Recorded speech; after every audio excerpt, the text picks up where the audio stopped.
Assalamualaikum warahmatullahi wabarakatuh. Pada kesempatan ini saya akan memaparkan terkait dengan penggolongan obat. Penggolongan obat bertujuan untuk meningkatkan keamanan dan ketepatan penggunaan serta pengamanan distribusi obat kepada konsumen.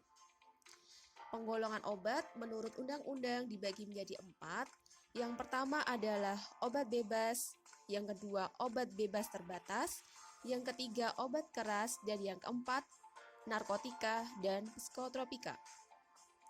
Kita bahas satu persatu penggolongan obat menurut undang-undang tersebut. Yang pertama, obat bebas. Obat bebas di sini ketika kita jumpai akan ada logo di etiket lingkaran berwarna hijau dengan bagian tepi berupa garis hitam. Obat bebas adalah obat yang boleh digunakan tanpa resep dokter, biasa disebut dengan obat OTC atau over the counter. Obat bebas ini digunakan untuk mengobati gejala penyakit yang ringan. Banyak sekali obat bebas yang dapat kita temui di apotek ataupun di warung-warung. Contohnya Puyat 16, Waisan, Komik, Bintang 7, ataupun Extra Joss. Selanjutnya, penggolongan obat menurut undang-undang adalah obat bebas terbatas. Apa bedanya? Obat bebas terbatas pada etiketnya terdapat logo berwarna biru dengan lingkaran bergaris hitam. Obat bebas terbatas adalah obat-obatan yang dalam jumlah tertentu masih dapat dibeli di apotek tanpa resep dokter.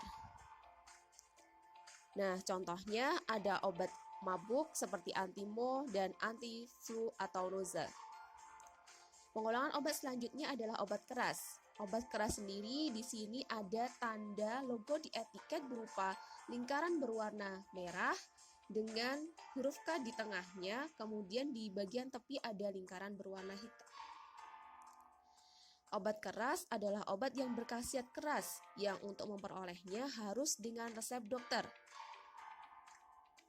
Obat-obatan yang termasuk dalam golongan ini adalah antibiotik, seperti tetrasiklin, penisilin, dan sebagainya, serta obat-obatan yang mengandung hormon untuk pengobatan kencing manis, obat penenang, dan lain-lain. Obat-obat ini berkhasiat keras dan apabila dipakai sembarangan bisa berbahaya bahkan meracuni tubuh, memperparah penyakit, atau menyebabkan kematian.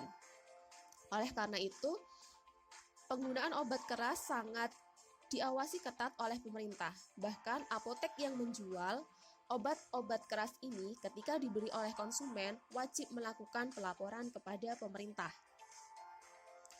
Nah, selanjutnya penggolongan obat menurut undang-undang adalah narkotika dan psikotropika. Tanda logo obat yang tergolong narkotika dan psikotropika adalah palang berwarna merah dengan garis lingkaran di bagian luar berwarna merah. Contoh dari narkotika ada morfin, kemudian heroin. Nah, narkotika itu apa? Narkotika adalah suatu zat atau obat yang berasal dari tanaman atau bukan tanaman, baik sintetis maupun semi-sintetis, yang dapat menimbulkan pengaruh-pengaruh tertentu bagi mereka yang menggunakan dengan memasukkannya ke dalam tubuh manusia.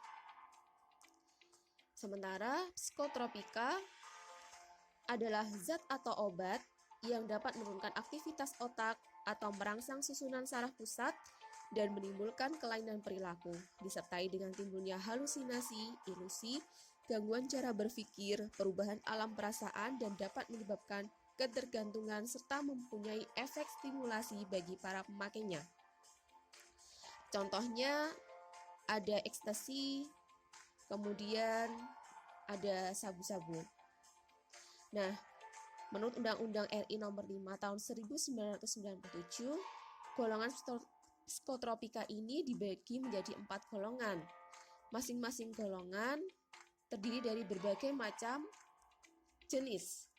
Apa yang membuat mereka berbeda? Golongan 1 dan golongan 2, golongan 3 dan golongan 4, perbedaannya apa ya?